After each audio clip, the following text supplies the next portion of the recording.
Hello again, everyone. Welcome to my IT audit interview question series. Like I said in my last video, I'll be entertaining a series of questions that are most frequently asked in IT audit interviews. Now, one of the questions I get asked at most interviews, and that you'll probably get asked also, is how do you implement controls such as ITGCs and others if they are not currently in place at the entity you're auditing?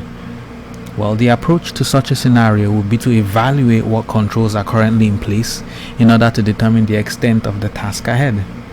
That assessment would most likely be in the form of a TDRA, which is also known as a top-down risk assessment. Dependent on what's already in place, we either create new policies and procedures, or we update the existing policies and procedures in place with the new controls that we have decided will address the most pertinent risks we have identified during our risk assessment of applications and processes at the entity. We can create or update access control procedures, change management procedures, and IT operations procedures. All stakeholders in the covered applications, processes, and systems will then receive training on the new procedures and policies, with an effective start date also established to begin the operation of the controls. After 6 months to a year after the implementation of the controls, an audit is conducted to determine if the controls are appropriately designed and operating effectively. That generally would be the approach to implementing new controls in an environment, in an IT environment, at an entity that was lacking controls or had very few controls implemented already. And then there would be also a continual follow-up to check and to see if these controls are effective at mitigating the risks that they were implemented for in the first place.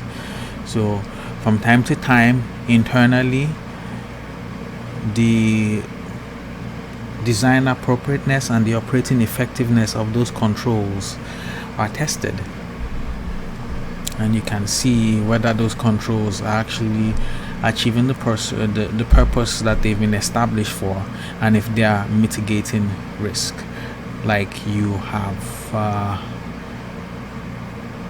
like you've desired to do.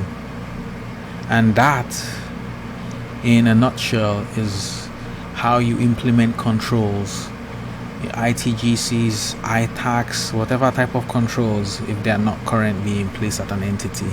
So in the event that you do get asked this question when you go on your IT audit interviews, that would be the best approach to answering the question.